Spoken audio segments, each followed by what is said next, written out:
Assalamualaikum warahmatullahi wabarakatuh. Kita bertemu lagi dalam acara Ramadan Tangguh. Kita bertemu dalam acara Ramadan Tangguh ini dengan tagline Zakat Tumbuh Indonesia Tangguh. Para pemirsa sekalian, izinkan saya, Sri Sunarti, saya seorang dokter spesialis penyakit dalam, konsultan geriatri, akan memberi tips dan trik sedikit bagaimana kita menghadapi Ramadan, terutama untuk pasien-pasien diabetes mellitus atau kencing manis. Oke, apa yang perlu kita persiapkan selama Ramadan untuk pasien-pasien kencing manis? Yang pertama adalah pasti nutrisi.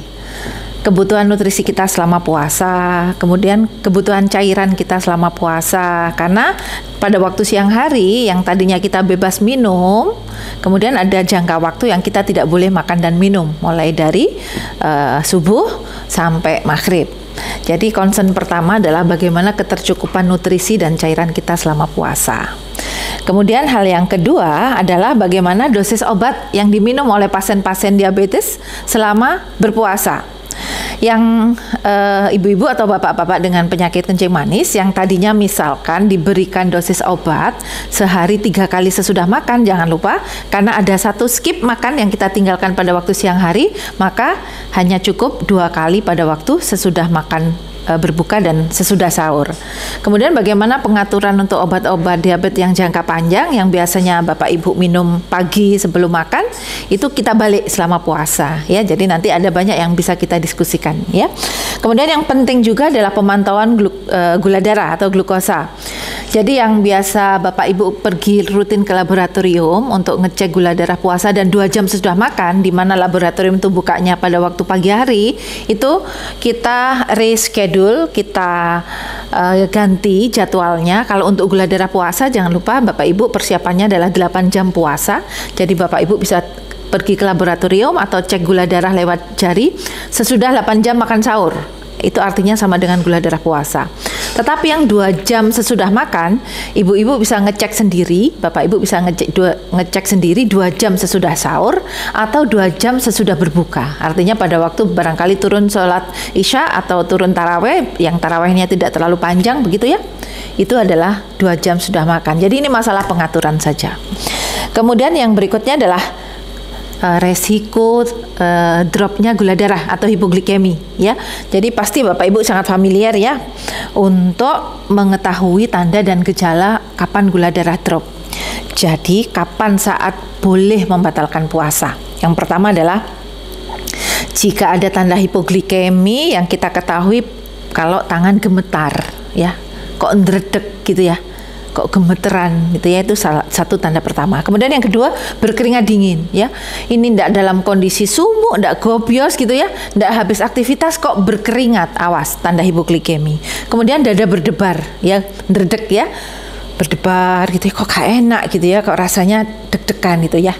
Itu tanda yang lain dari hipoglikemi. Di samping rasa lapar yang di luar dari rasa lapar orang berpuasa, jadi lebih terasa lapar lagi. Kemudian perubahan kesadaran, ngantuk, loyo sampai tidak bisa dibangunkan. Jadi keluarga harus aware juga ya. Kalau misalkan ada orang tua kita yang dalam kondisi mengkonsumsi obat kencing manis dan berpuasa ya. Jadi awas gula darah terlalu drop, yang biasanya bangun bisa gampang gitu ya, bisa gampang dibangunkan. Kok ini tidur, ngorok tidurnya kok dalam gitu ya.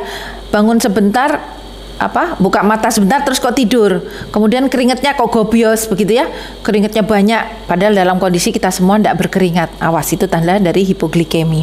Yang lain adalah kalau misalkan masih sadar, kebingungan ya, misalkan Dek ini sudah maghrib ya, padahal Bu ini baru asar, kenapa Ibu aku kok lapar ya Ibu, kok kayak bingung. Awas, itu tanda hipoglikemi.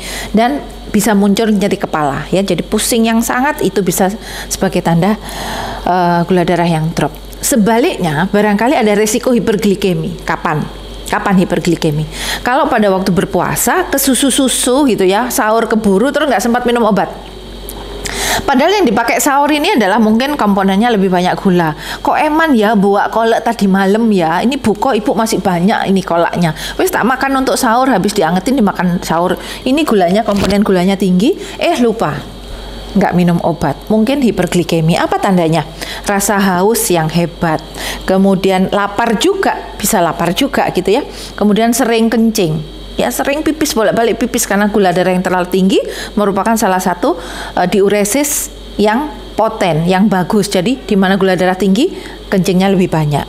Kemudian rasa lemes, ya rasa lemah, kebingungan, mual muntah dan nyeri perut. Awas, itu tanda dari hiperglikemi. Jadi itu tadi saya ulang untuk beberapa hal yang perlu kita waspadai selama kita mengawali puasa. Untuk pasien-pasien kencing manis adalah nutrisi dan cairan pastikan cukup, Bapak Ibu.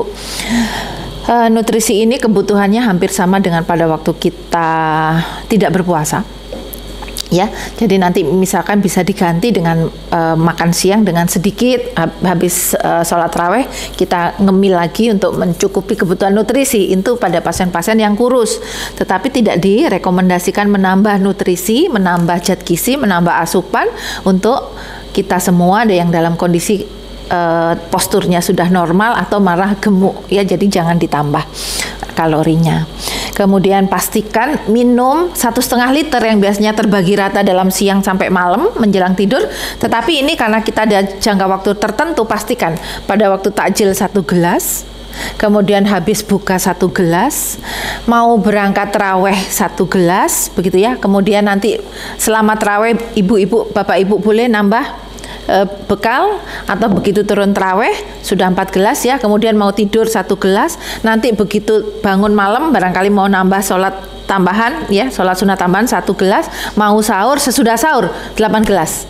Jadi sama dengan pada waktu tidak berpuasa ya, untuk menjamin bahwa kita tidak dehidrasi selama siang hari. Kemudian sekali lagi dosis obat jangan lupa konsultasikan dengan dokternya, Bapak Ibu. Masih ada kesempatan bagaimana selama berpuasa, apakah akan mengurangi dosis ataukah akan mengubah dosis. Kemudian kita pantau tetap gula darah, usahakan Bapak Ibu punya alat pemantauan gula darah di rumah sehingga pada waktu ada gejala hipo atau hiper bisa terkontrol dengan baik.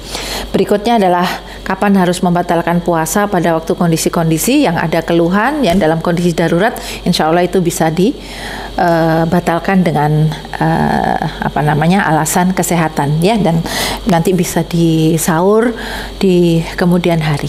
Saya kira itu yang bisa saya sampaikan. Terima kasih. Ramadan tangguh, zakat tumbuh, Indonesia tangguh. Terima kasih.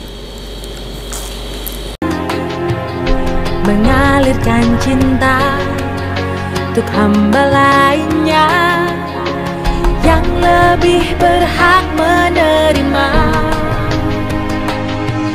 seperti sebulir benih padi tumbuh menjelma berlipat kali. Allah menitipkan rezeki yang kan jadi